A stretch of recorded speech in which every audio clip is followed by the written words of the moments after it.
here we are. This morning, we set the blower, the intake, and the carburetors on the dragster. And if you go back, you can see it when I had the injected Chevrolet motor in it. We pulled that out, I got a HEMI, a real Chrysler HEMI, and put in it. Cranked it up on a single 4-barrel, run perfect. So I got a blower put on here, and now we're sorting out all the problems, which aren't a lot, on the motor. And hopefully, within the next couple of days, I'll get a gasket sent for it. The gaskets for these old HEMIs, the closest one was Indiana. So it takes about 3 days to get here. I ordered it from Hotheads, and it should be here probably tomorrow or Friday. The blower fit right on.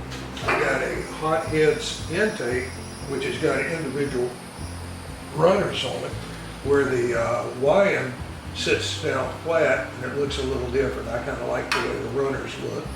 I also bought a valley cover, an aluminum one, to cover that up, the valley up. Because of the blower, you aren't able to put oil in it. This valley cover has an oil place in the back where you can put it in. It works real nice.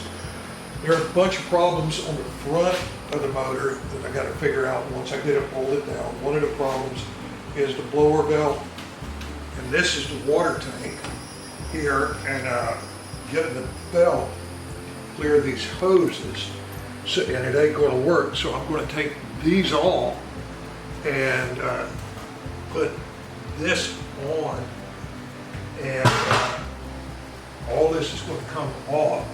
Put that on, and then make a radiator hole here where I could work that. It's not as complicated as I make it.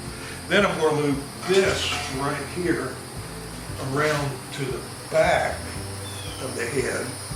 That way I'll have the radiator cap right here, and I'm able to take it off, fill it with water. Because if I don't do it that way, I can't fill the block up.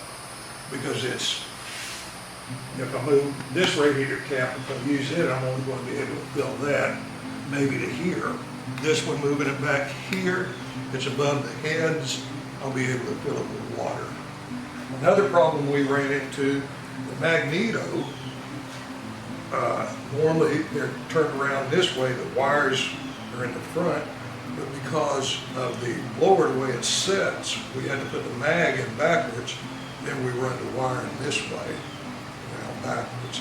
So that's a few of the problems that I got, and hopefully in a couple of weeks I'll have it running once I get the parts. I got to rebuild the carburetors, and after I do that, it should crank up and run and get a new belt for it, and then I'll have it. So next time you see it, hopefully it'll be running.